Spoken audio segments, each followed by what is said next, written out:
هي المعكرونة بكريمة، قطعت هون الفطر، كمان قطعت الدجاج، وهلا رح نسلق المعكرونة.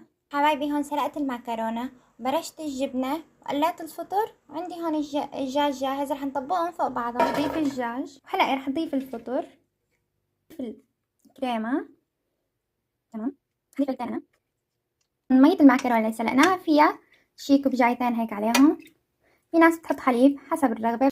هلا حبايبي رح ضيف المعكرونة، بس شوي خلاص.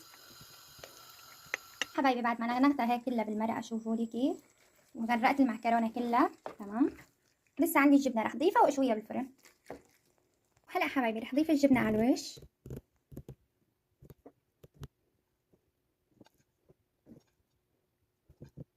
حبايبي طبق المعكرونة طبقناه فوق بعضه وصار جاهز، بس بده شوي. وهيك استوت معي الصينية حبايب قلبي، وصحتين وعوافي على قلبي وعلى قلبكم.